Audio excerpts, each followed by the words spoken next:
Ho, ho, ho, hello, and welcome to Symbols and Cynicism, a podcast where we talk about all of the things I love, some of the things I hate, and this wacky adventure we call life. My name is Bob, I'm your host, and I'm glad you're here today as we talk about the best and the worst of the Christmas season with my special guests Dane, Cathy, and Harrison. And of course, the worst Christmas song ever, and it's not even close. Rudolph, take us away.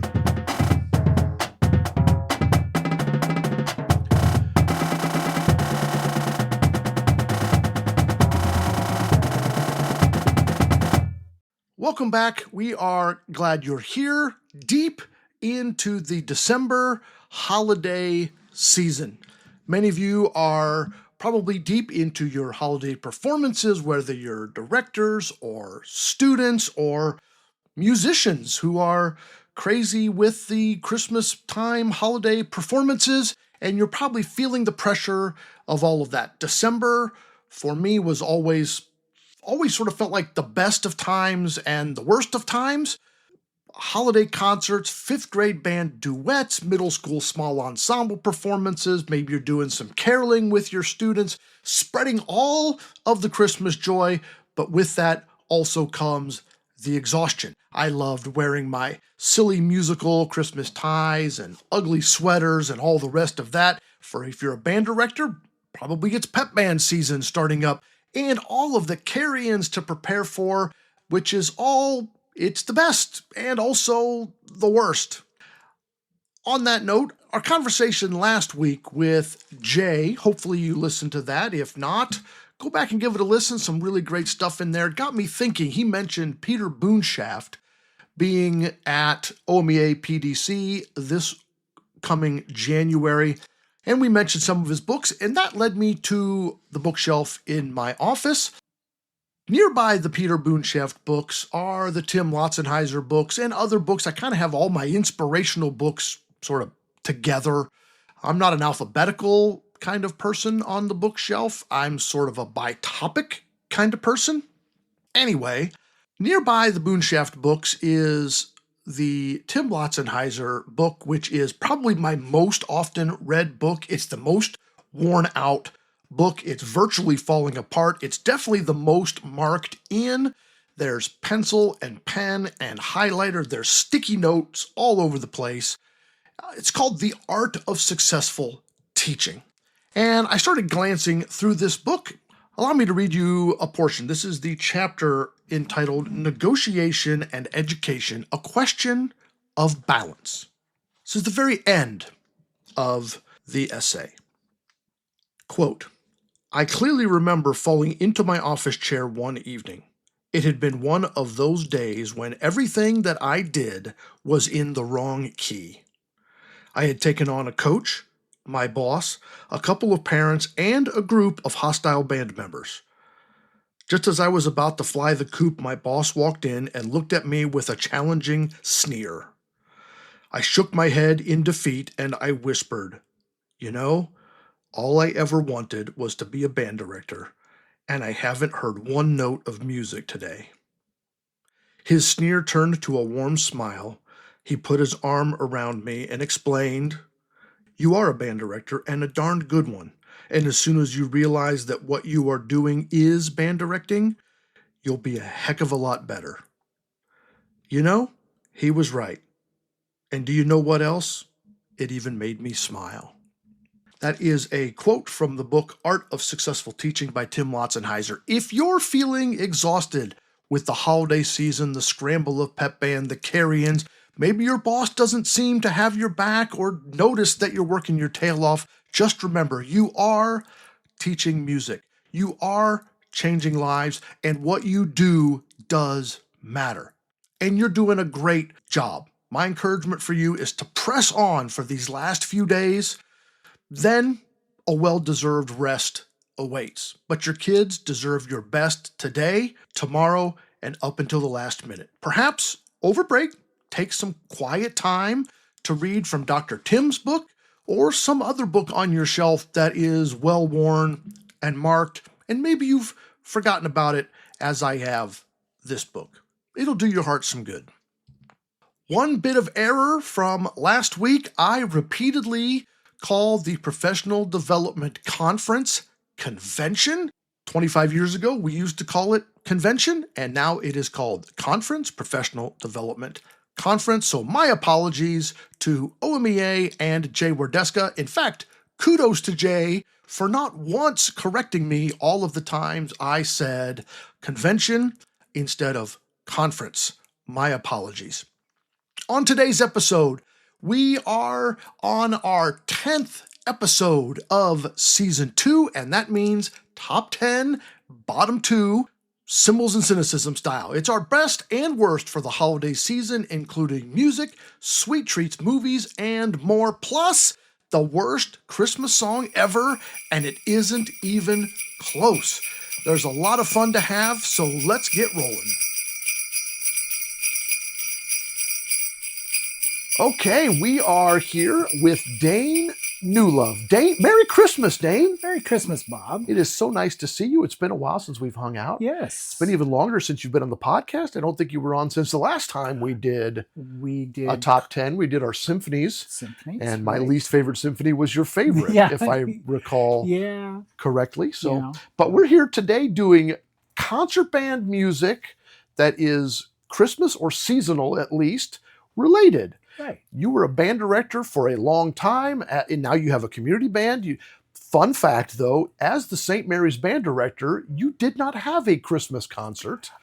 That is correct. You did a January concert, so you never did a holiday time concert in St. Mary's, but you do one with the community band. Yes. And you were just a proponent of pop music as a great teaching tool throughout your career. So, well.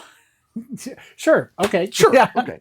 So we're doing our favorite, and then at the end we'll do our least favorite concert band holiday-related music. So start with you, number 5. What's your 5th favorite? Well, okay. So my fifth, I have a tie. Okay. Okay. 2 songs that are very lyrical. They're both very recognizable. Have Yourself a Merry Little Christmas. The Swearingen arrangement goes together really, really well. Lush harmonies, features trumpet soloist. That's been a sort of a crowd favorite for my community band. The other one that goes along sort of with the tie with number 5A, Silent Night in Gotham by Julie Giroux. Dark contemporary setting.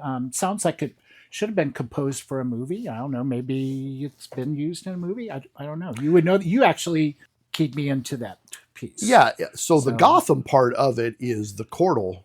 Right. So it's the straightforward Silent Night melody. The Gotham is really the harmonies that she uses, which is borrowed / stolen from the 1989 Batman, the Michael Keaton Batman. The music there was written by really 2 composers. Prince did all the pop music for it, but Danny Elfman did the orchestral symphonic score. So she kind of borrowed the harmonies from lots of the thematic material and put it in with Silent Night, and that's where that came from. Well, I learned something tonight about old dogs and new tricks. Old dogs and new tricks.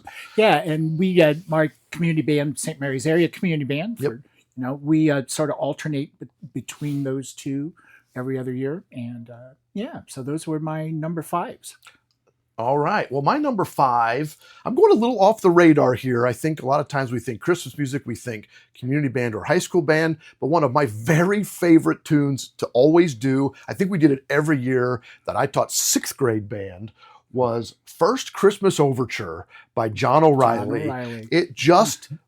It had a couple of different tempos, a couple of different melodies in there. It was a medley, so it's like introducing 6th graders to the idea of a medley and having to think ahead to a new melody, and just worked. Everybody got a piece of the melody over the time. It just sounded really good. It was always a really nice opener to our Christmas concert. So that's my 5. First Christmas Overture by John O'Reilly. I actually remember that piece from our junior high / middle school days. And I'll go to my number 4. You already mentioned Julie Giroux. I'm going to also mention her for my number 4, which is her version of the 12 Days of Christmas.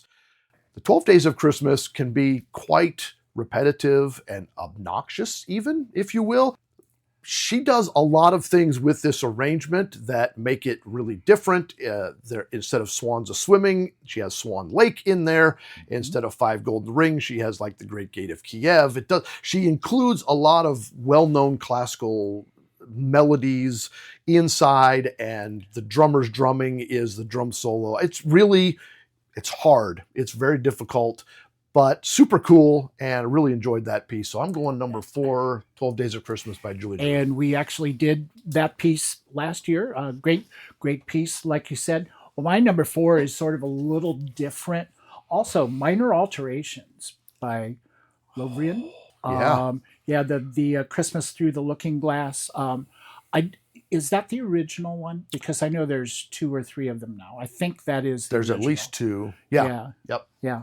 We are working on that for the first time this year. Minor keys, a lot of the Christmas carols, and you get to something that's like, is that right? And yeah, that's how it's just so creative. It's amazing how all of those melodies sound so good minor. Yeah. It is. We did that. I did not put that on my list. I totally should have. Didn't even come to me. Didn't even think of it. Yeah. Love that piece. We played that a couple times. Again, that's hard. That's a very, very challenging piece, but super great. Yes. That's your number 4. What's That's your 3? My number 4. My number 3, we're going a golden oldie here. Nutcracker Suite, arranged by Claire Johnson. It's probably in the 50s, 60s. I don't know. That paper is yellow. That paper is yellow, indeed. Includes the Nutcracker March, Dance of the Sugar Plum Fairies, Trey Peck, Arabian Dance, Waltz of the Flowers. It's very true to the original, just really very well done, very well scored, And has a celeste part, right, too? It does. I think optional and it might celeste. even have a harp part, I think. I don't know about that. I don't know about harp. Man, that's a really good one. Yes. And that reminds me of another. Oh, I'm going to have to do an honorable mention when we get to the top, because that triggered another one. Well, you may mention it already. I have another one in the similar in the golden oldies. Yeah. Well, my number 3, you've already mentioned it. Silent Night in Gotham. Yeah. Julie Giroux. Just 2 things you didn't think should go together and do and totally work. We play it about every 3 years, 4 years. And every single time we do it, it was always the next day, the next week, I'm always hearing every parent's going, that Silent Night was awesome. Hard to think of Silent Night as a crowd favorite. Yeah. Right. Not one that everybody talks about the next day, but that version, amazing. So, Yep. My number 2, going with an oldie. Love this. You tell me I can only save one medley for the rest of my life. It's Christmas Festival by Leroy Anderson. Okay. It's the beginning, it's the end, it's the best medley. It's got all the things. When the trombones break into O Come, O Come Emmanuel, it's just the paint melts off the walls. It's got the fast, it's got the slow. It has all of the best transitions, even though they're completely obvious. There's no tricks, but it's just expected and perfect and joyous, and it's perfect. So Christmas Festival by Leroy Anderson. Yeah. What's your number 2? My number 2 is one that I've not played with my community band yet, but I played in other groups. Russian Christmas music. Alpha Greed, just big and bold, and as a performer, I just love playing it in the chime part, and just going to town on that. And gosh, that's another one I didn't include. Yeah. That's one of my absolute. I would have bet money you would have. That's one of my absolute favorite band pieces, let alone Christmas pieces. Yeah, the chime part at the end.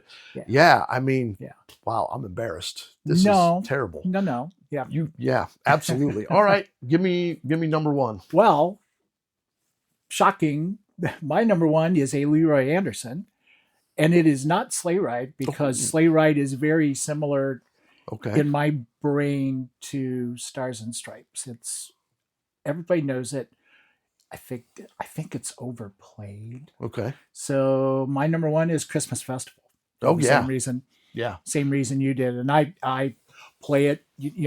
every other year it seems Lima Symphony, Lima and Symphony. we've played it in our community band, and it's so well done. Yeah, I mean it's literally perfect. If there's something perfect out there, that's it. Yeah. I remember playing in Lima Symphony one time, subbing in with you guys, and we were doing Christmas festival, and it was shocking to me that it's the same arrangement as the band. It's like it's literally the same. Yes. Not watered. Nothing has changed. No. Like literally, the percussion parts are exactly. It's just got obviously the strings. So I had always wanted to do a marimba ensemble arrangement of that, and I talked with a publisher. It's like, so how much would this? And he's like, don't even ask because you can't afford it. Right. So I think the estate. The estate of Leroy Anderson is very protective for obvious reasons. Yes. So many well-known great tunes, not just beyond into Sandpaper Ballet and Syncopated Clock, etc., etc. Yeah. Well, I'm going to give my honorable mention. This is what just came to me. I don't know the arranger off the top of my head. It might be Claire Johnson. Don't quote me on that. It's "'Twas the Night Before Christmas." Yep. With narrator and band, it's really, really, really hard. But this is it's old yellow paper. It's Newell Long. Okay, great. Yep, that's it. Just phenomenal. Yeah. The way he uses the Christmas tunes inside of it. Awesome. So and that's got a lot of opportunity for some things. We had Santa Claus narrated it last year, and had some stuff going on in it, and we usually had sort of a fake fireplace and sort of a comfy chair, and one of our guidance counselors was a excellent public speaker, and he would sort of wear a cardigan, and we'd have a couple of our little band kid, like sixth grade band kids, kind of sitting around like in their pajamas, sitting around while he'd have his fake pipe there and kind of reading it.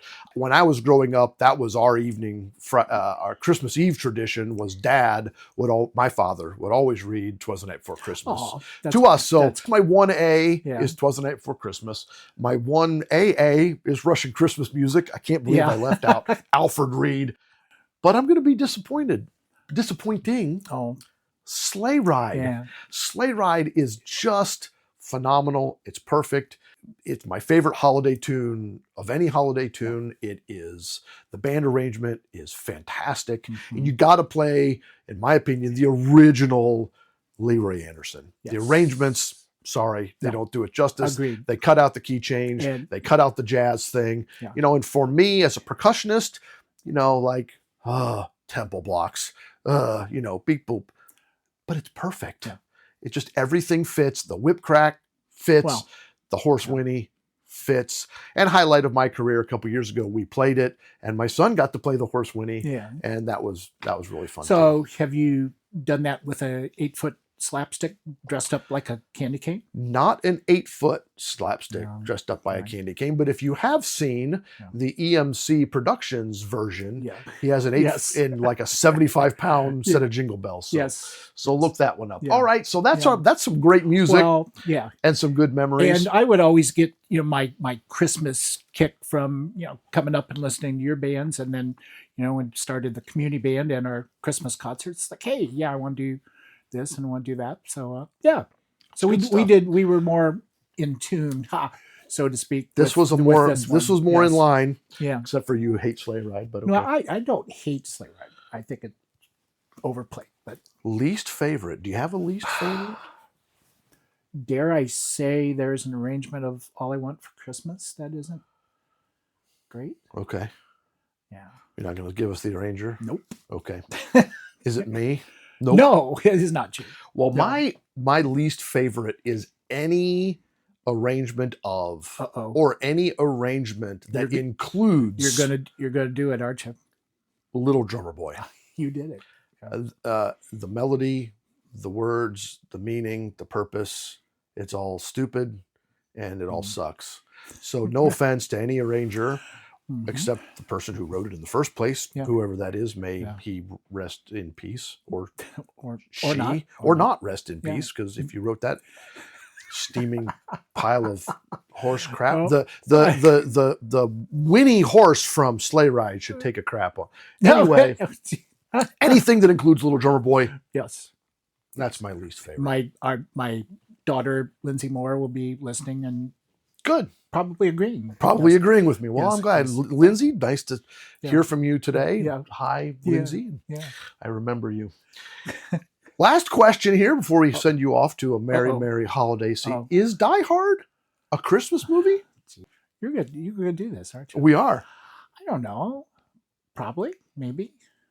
Probably, maybe. Yeah. Well, there you have it, folks. Yeah. Dane Newlove riding the fence This like is a as- true Yes. politician. This is as bad as asking me my favorite Star Wars, and I had to do ChatGPT on that. So remember? Well, Yes. go ahead and ChatGPT is. I don't know what ChatGPT thinks. Does No, ChatGPT thinks it's I don't know. a Christmas movie? I didn't. Have ask you it. seen You've seen Die Hard? Probably. Probably. Okay. Yeah. All right. Well, I guess we'll just leave it just there. Dane, I wish you and your Yes. family and 3 kids and Four four grandkids. Yeah. Hopefully everybody will be home for the holiday And at the some grand point. dog. And a grand yes. dog. Yeah, dog. Yes. Never forget the grand Yes. dog. Right. So hopefully your kids and their loved ones and their children will be home for the holidays.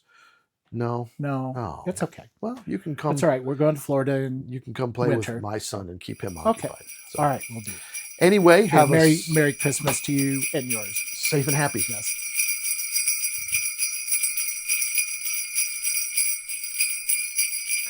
Okay, welcome back to our next segment. We have our producer and my sister, Cathy, with us. Cathy, how are you doing today? Hey, I'm good. Merry Christmas. It's not Christmas, but it's Christmas, right? Yeah, it's Christmas season. I'll take it. Yeah. We are going to discuss Christmas treats, snacks, cookie, however you want to define that. Christmas treats, our top 5, our bottom 1, our least favorite Christmas treat, which I definitely have one. And I think you probably do too. So let's start with your number 5 favorite Christmas treat. What do you got? All right. It's this dried fruit braided bread. And so it's kind of this doughy bread that you cut and braid around a bunch of dried fruit, apricots and cranberries and all kinds of dried fruit, whatever you like. And then you drizzle it with this frosting, this like just powdered sugar and water kind of frosting. And it's sweet and chewy and, you know, all of the warm, cozy, dried fruit kind of spicy feelings. And so, yeah, I kind of love that. Our mom made it. I think it came out of a magazine that our grandma had. So it's a little bit nostalgic for me too. Grandma and mom used to like curve it into a candy cane. And so my recipe says candy cane braided fruit bread so that I know what it is. So yeah, that's my Yeah. number 5. Yeah, I remember eating a lot of that growing up. So yeah, that was delicious. That's not on my list, but that's a really good one. My number 5 is going to be gingerbread, but like soft gingerbread. I Yeah. don't like when gingerbread gets like crunchy, like it snaps. I like it soft, and it's got a little tang to it. You can form it into men or houses or bell. I don't care what shape it is. I do like it with icing, not loaded with icing. I just like a little hint of icing on top of the gingerbread. It's a cookie, and it's kind of sweet, but it's also got a little kick to it in the end. And I don't know, soft, that's probably a little off not everybody likes it soft. I'm a soft cookie guy in general. I like every one of my cookies to be like, if it just touches the oven for 5 seconds and comes back out, I'm good. Raw is even better. So my number 5 is soft gingerbread in any shape. Don't care what the shape is. I I'll go to love my that. number 4. I'll go to my number 4, which is Chex Mix. I don't know that this is a Christmas treat. Is this a Christmas treat, Chex Mix? Yeah, kind of. Yeah. Yeah, it says Christmas to me, and I don't like the bag stuff, not as much. I like the homemade so that you can get it a little saltier than normal, a little more of the Worcestershire sauce in there. And I've actually got a recipe. I'm going to be trying it here over the next couple of weeks where you actually mix it all up and then smoke it instead of put it in the oven. And I've heard very good things about this recipe. I got it just after Christmas last year. I've kind of been saving it. So my number 4 is Chex Mix, and with an asterisk, maybe smoked Chex Mix. I'll get back to you. I'll get back to you on that one. Now, do you put puppy chow in that same category, like the powdered sugar, chocolatey, peanut buttery kind of Chex Mixy thing? No, I have puppy chow as a different. I realize it's the same like Base. Skeleton, I guess. Yeah. I have that different, and I love puppy chow. And I really debated whether to put Chex Mix or puppy chow on this list. To me, I don't know what it is. Something about Chex Mix says Christmas more than puppy chow. I think it's because it kind of comes out warm and it's got that homey smell. I don't know. It says Christmas holiday season more than puppy chow. I guess honorable mention to the puppy chow. Puppy chow is a lot messier with the powdered sugar, creates a mess. So yeah. What's your number 4? So a cookie we call, I think widely are called thumbprints, which are kind of a boring-ish, vanilla-ish cookie, and they're kind of rolled in powdered sugar and then baked with a hole in the middle, and then you fill them with various things. So I like them filled with jam. Strawberry is my favorite, but some people like grape. I'm not a grape jam person. Some people just put icing in thumbprints. And this is one of our mom's favorite cookies. I have other relatives on my husband's side that this is their favorite cookie. I like making them. They're kind of fun. So yeah, that's my number 4. Yeah, again, I remember those growing up as well. And I was always more of the jelly or jam filling. And it kind of reminds me of gravy and mashed potatoes, but on like a smaller scale. I don't know why it reminds me of that always when I see them. It looks just like that. Like the cookie is very pale, even when it's baked, it's pretty pale. So it does. Yeah, it's got like the volcano sort of thing. Yep. Yeah, you still make those every year. You're right. Plain and boring, but also like really delicious. I think it's the jam that gives it that kick that like to balance out the sort of boring. And cookie, it's just a shout out to shortening based cookies. Like it's just a good fat based cookie.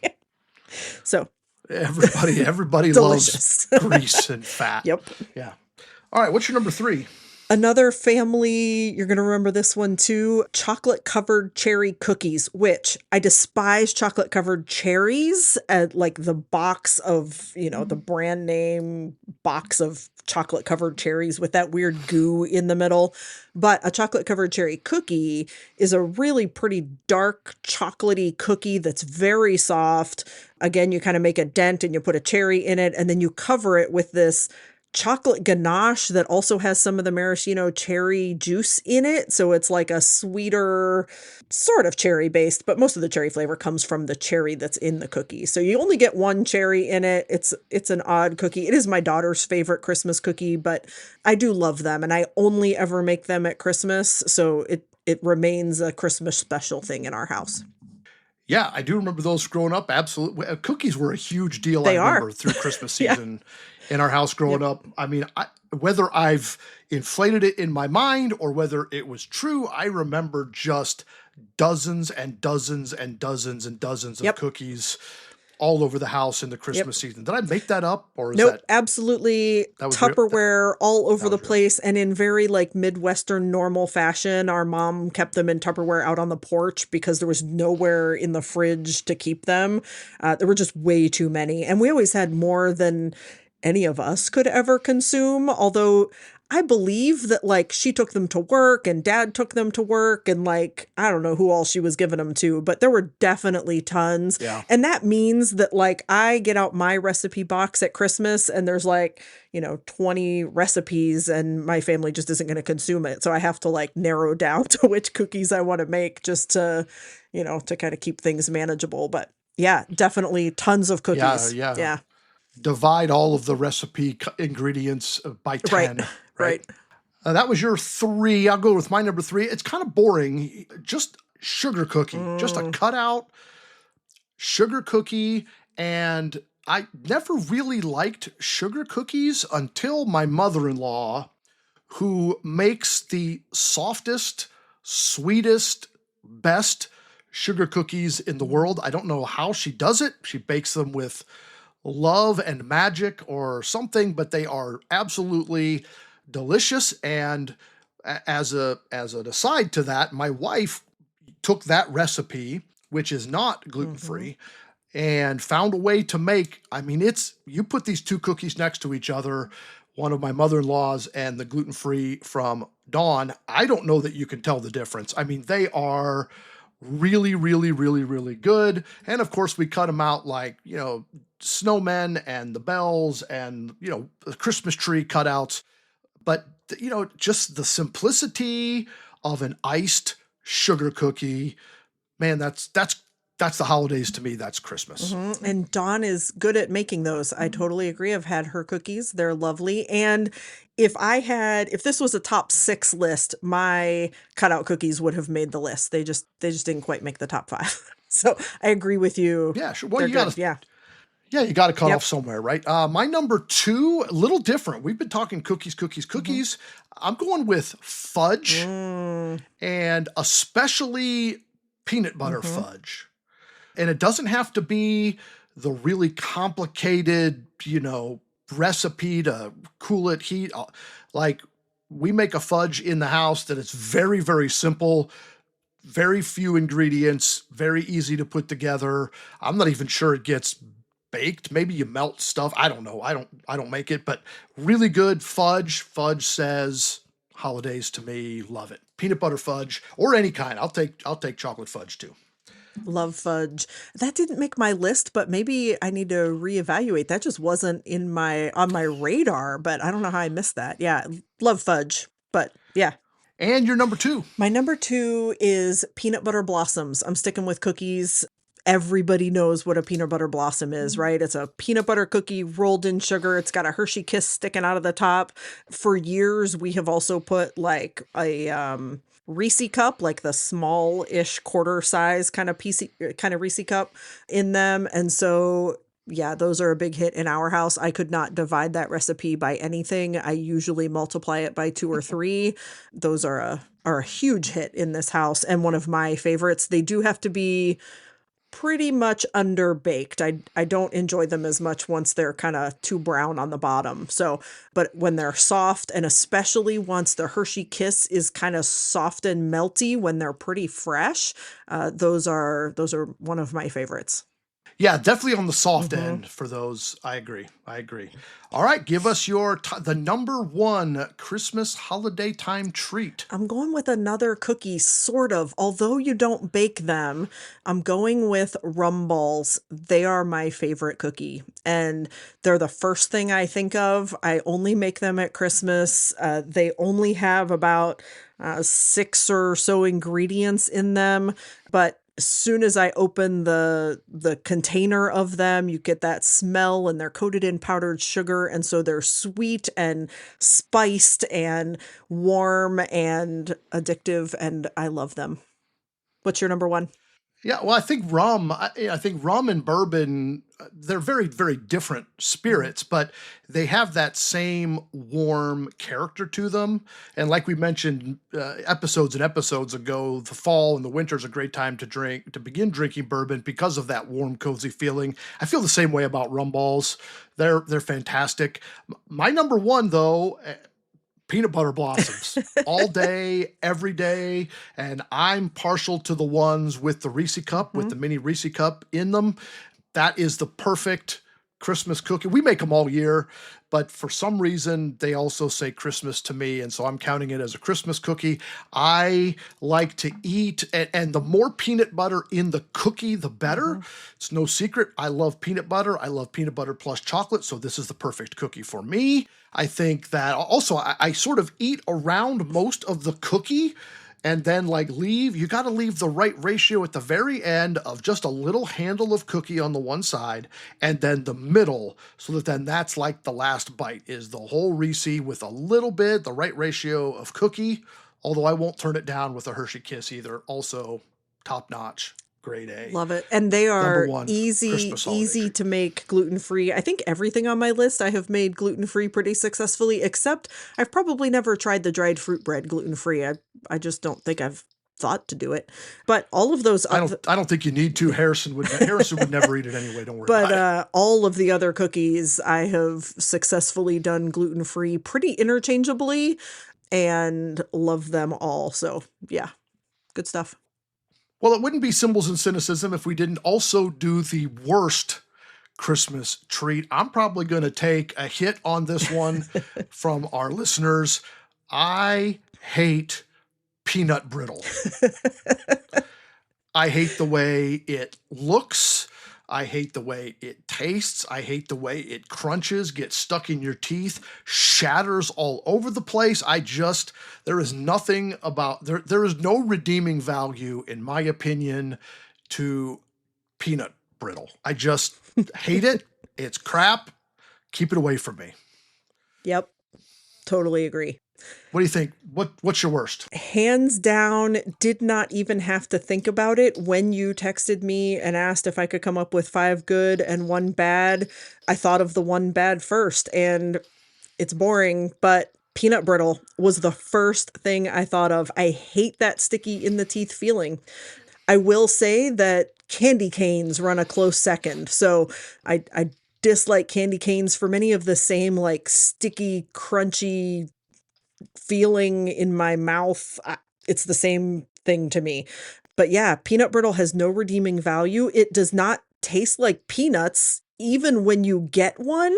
It's that weird caramely, too hard but not hard thing. Yeah, I completely agree. I'm a little surprised that that's what you picked, but I completely agree. Yeah, well, I had a couple least favorites, and this was just by far. I had one listed, and then I kind of thought of another one and kicked that one out, and then I thought of peanut brittle and went, "Oh man, that's the one!" Like nothing even comes close. I don't know. It reminds me of one of my all-time favorite shows in the universe, Breaking Bad.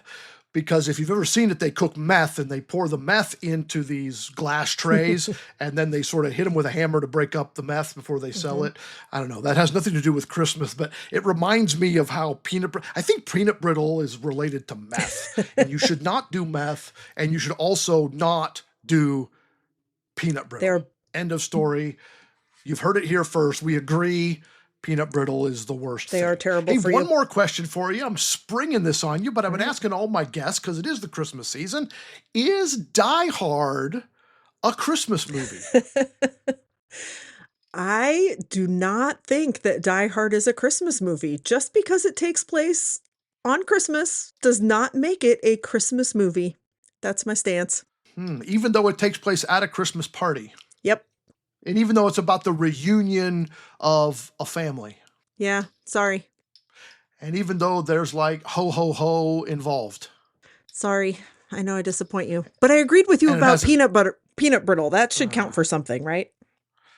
Well, Die Hard's a Christmas movie. You're going to have to be wrong on this one.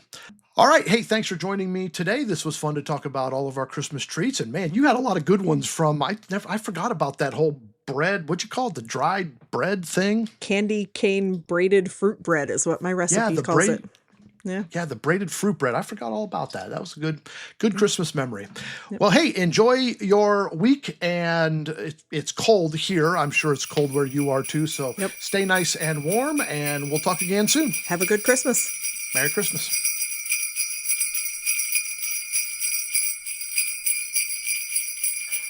All right, welcome back. We are here with Harrison. Merry Christmas, Harrison. Merry Christmas to you, too. It's a little early, but we'll get there eventually. Yeah, we'll get there. I mean, it's Christmas time. It's here. The house is decorated, and it is. Sugar plums are dancing no thanks in to your me. Sleepy head. No, you did Nothing. I didn't even decorate the quote unquote Harrison tree. No, But not this that's year. the one I'm supposed to decorate. I didn't even do that one. You were busy this year.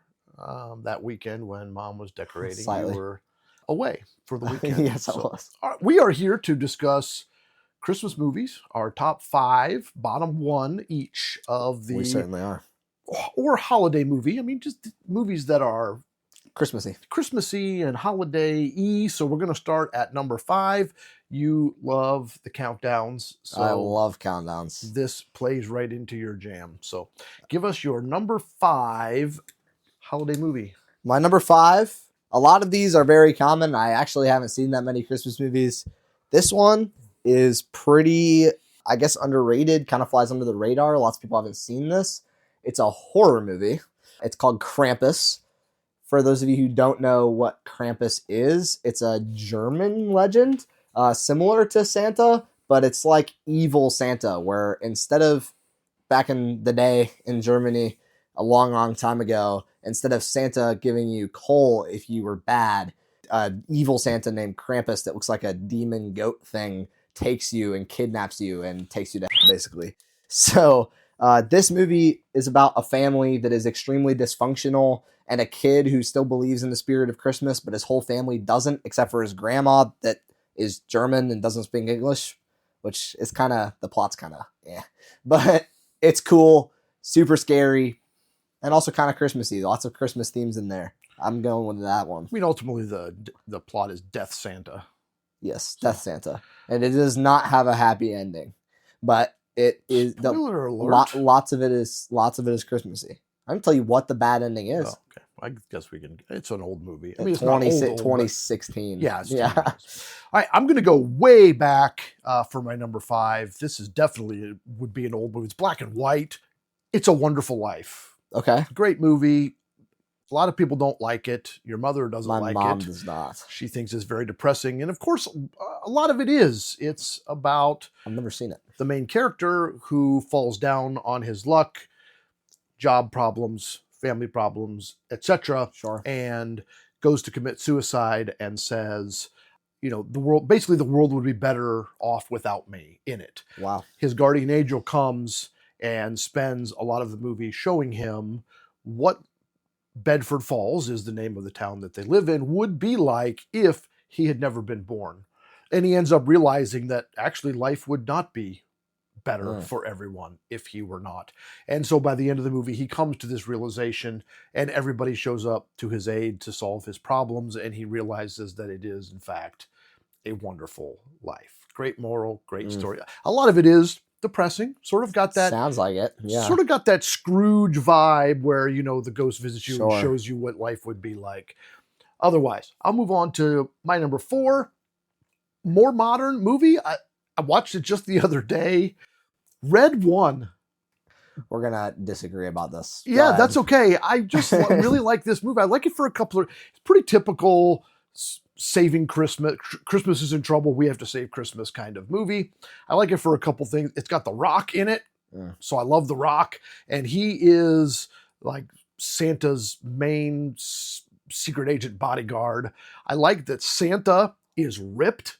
Like Santa does, like lifts and is J.K. like Simmons, right? yeah, Yeah. and he just showing all the Bald. guns, Yeah. and really the movie is not really about Santa. It's really about The Rock going to find Santa who has been kidnapped, and it's kind of this Secret Service kind of plot. The Krampus is in there. Krampus is in, Indeed, yes, as Santa's brother, and so forth. So it's a fun movie. It's a little bit of a different twist because it doesn't focus on Santa saving Christmas. It focuses on The Rock saving Christmas. Yeah, And, so I'm going to argue with you really quickly.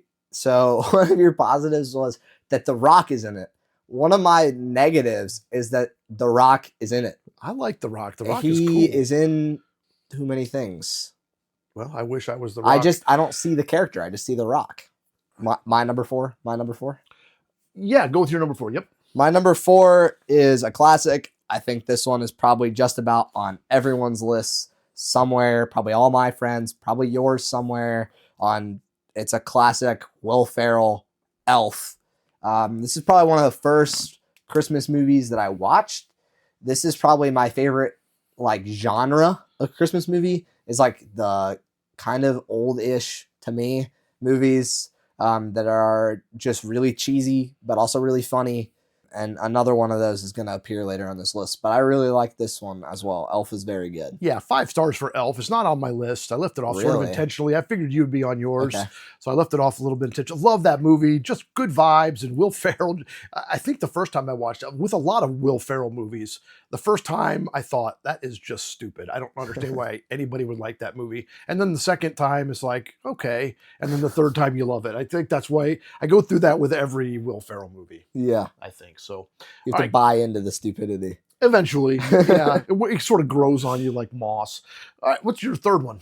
My third one. This is not going to spark arguments between me and you because I know our opinions on this. It might spark arguments between people in the fan base of this podcast, depending on what they believe. Die Hard is a Christmas movie, and it is my number 3. I had not watched it until last year. I just hadn't gotten around to it. It wasn't on a streaming service that I could watch, and it is really good. It's one of the best action movies from that era that I've seen. Acting good, comedy good, one-liners great, and for anyone who thinks it's not a Christmas movie, he is at a Christmas party, number 1, and number 2, he's trying to reunite with his family for Christmas and, instill those morals of Christmas that are in every Christmas movie. Yeah, it's a heartwarming story. I don't see the problems. There's a little bit in between the heartwarming beginning and the heartwarming end. Well, yo ho ho, ho ho ho, I have a machine gun and all of that. But yeah, no, I love it. I love Die Hard. I agree. It is definitely a Christmas movie. It's funny that you put Die Hard number 3, which is a shoot 'em up, bang 'em up, slugfest. I have a similar movie, number 3, Violent Night. Okay. Which is another recent movie. Just Santa with the machine gun. Yep. And I enjoy sort of that. It's sort of like Red One, twisted Christmas. Yeah. I like the twisted Christmas movies because they add a little bit of flair, a little bit of excitement to it. So I'll go with number 2, which goes back a little ways. The Santa Claus. Classic. With Tim Allen. The first one. The next ones are pretty good too, but the first one, it just really makes me feel good. Again, a little bit of a twist because, Santa falls off the roof and dies, and Tim Allen, whose name is Scott Calvin in the movie SC, finds him, and then he has to become Santa Claus because Santa died on his roof. And he doesn't really want to ever. He doesn't want to, and spends the whole year like wondering why he's getting fat and wondering why the beard is growing right after he shaves it. I love the scene where the lists show up at his house, like with FedEx or UPS. Yeah. And he's like, yeah, just put the boxes anywhere, and goes up to shave or whatever. And he comes down and there's a million red boxes, each one for like a letter of the alphabet. And he's supposed to, check the list twice. So Santa Claus is my number 2. Let's go with your number 2. One that you just recently referenced, Violent Night with David Harbour, is Santa Claus. The plot is actually a little more heartwarming than you made it sound. He is Santa. He is actually like magical Santa.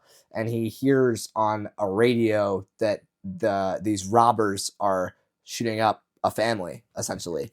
And he goes in to save a girl that he cares about for some reason that I can't remember. I need to rewatch the movie. But there's a girl that he cares about, and he goes to save her. And there's a lot of sort of Home Alone-esque things where he like sets traps, but significantly more violent than Home Alone. And yeah, he does shoot a lot people. He like keeps a kill count through the movie, right? Like he keeps his own kill count. It's pretty epic, yeah. Yeah. I love David Harbour. I love a David Harbour. Yeah. Yeah, he's good. All right, number 1. What do you got? My number 1, I said it earlier with Elf that those sort of comedy movies were going to make a return. This is a classic. I think it's always been my number 1. I don't think it will ever not be my number 1. National Lampoon's Christmas Vacation. This movie is so funny. I can't say a lot of the funny quotes out loud. This is a family podcast, but this movie we did say is so that's true. Okay, but the place, not not the curse word, but it's it's just hilarious. Fix the noodle bus.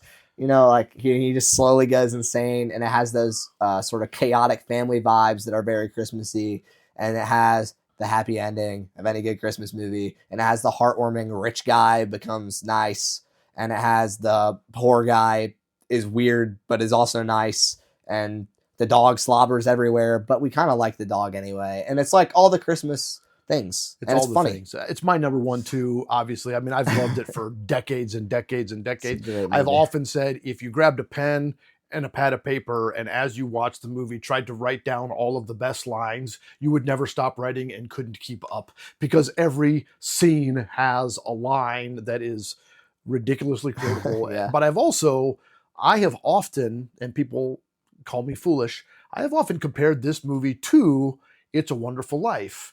We got Clark Griswold, who is the consummate family man who just wants to create a great season and memories Yeah. for his family. I can hear There you out is on a that. series of just bad things that happen. You've got the squirrel in the tree and his Christmas bonus, just, over and over, and things progressively get worse, where at some point he says, "How could it get any worse, Ellen? We're on the threshold of hell." Yeah. And so just progressively worse. But in the end, his friends come to his aid, and he realizes that it's not about the gifts or the tree or the lights. The meaning of Christmas is what you make it. It's about your family. It's about friends. It's about making memories and about being with your loved ones in the holidays. My favorite character is the son. I like the Johnny Galecki. I like the son when Clark is fixing the lights, and he's just like, "Dad, Dad, Dad." I that's kind of how I felt when you taught me how to clean gutters. Yeah. Dad, Dad, I'm holding the ladder. Well, and I Dad. think that's part of the hilarity of the movie is Relatability. while it is obviously a caricature, Yeah. but it is relatable. Yes, very. When they go out to put up the Christmas lights and he pulls out the intertwined ball of lights and just hands it to Russ and says, "Here, Russ." So, "Gee, thanks, Dad." Then why is you the know, carpet wet? Yeah, why is it? I You know, don't the know, yup- Margo. yeah, the yuppie neighbors. So yeah, I mean, we could spend The next 30 minutes quoting this movie. at least best Christmas movie. I would die on that hill. It Yes. is the number one Christmas movie, and anyone who doesn't have it at the top of their list, in my opinion, the list is invalid. All right, we are going with our least Yeah. favorite Christmas movie. Yes. You want to go first? I will go first. All right. I think I already know what yours is. Before I say this, because this is going to make a lot of people possibly upset. Yes, mine will also. Yeah, ours are different, but they're both fan favorites. I don't think I went with the one you went with.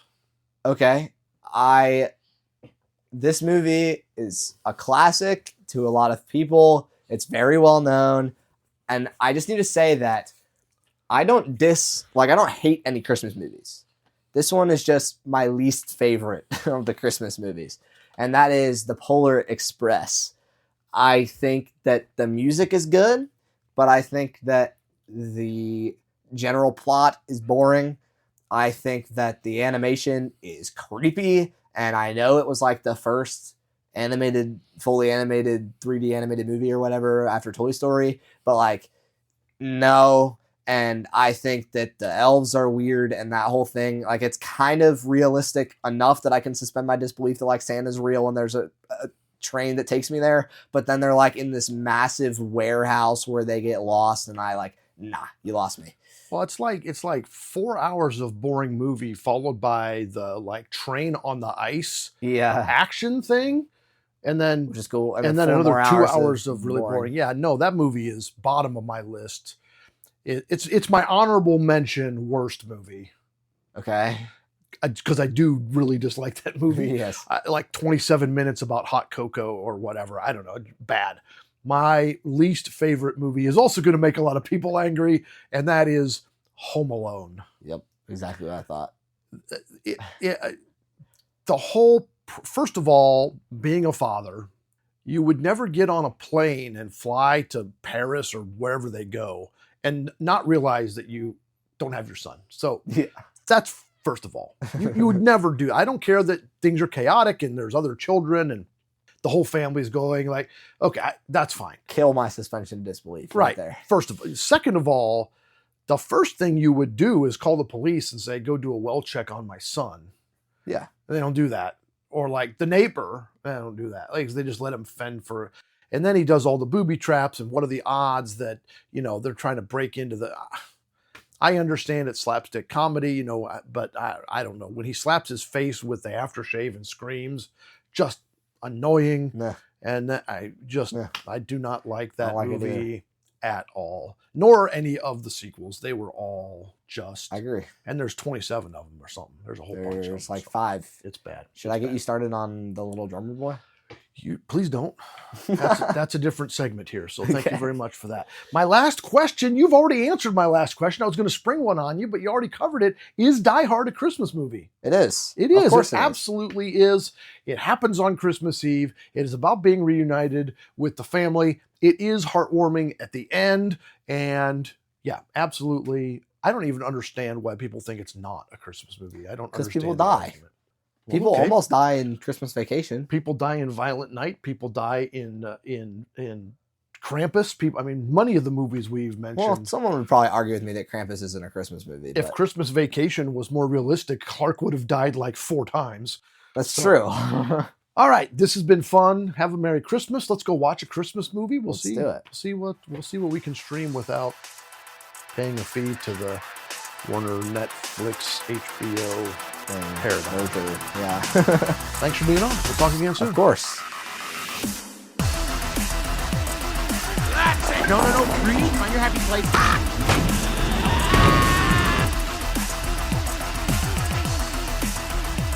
It's the worst song ever. Not just the worst Christmas song ever, although it is the worst song ever. Little Drummer Boy. That's it. End of the discussion. And don't give me this, but have you heard the insert version? No, look, I don't care if it's Bing Crosby. I don't care if it's Nat King Cole, David Bowie, Taylor Swift. I don't care. That's not the point. It's not the version that's the problem. No, I haven't heard those, or maybe I have, and I don't want to hear them because it's a stupid song with a stupid melody and really stupid lyrics. Think about it. What the mother of a newborn wants is a drum solo for her baby? Are you kidding me? Have you ever been around a child? Nothing says soothing home like some frickin' paradiddles, right? Oh, the baby's asleep. Great. How about some 20/40 sortie? Mealtime for baby? How about some rudiments? Do you want them slow, fast, slow?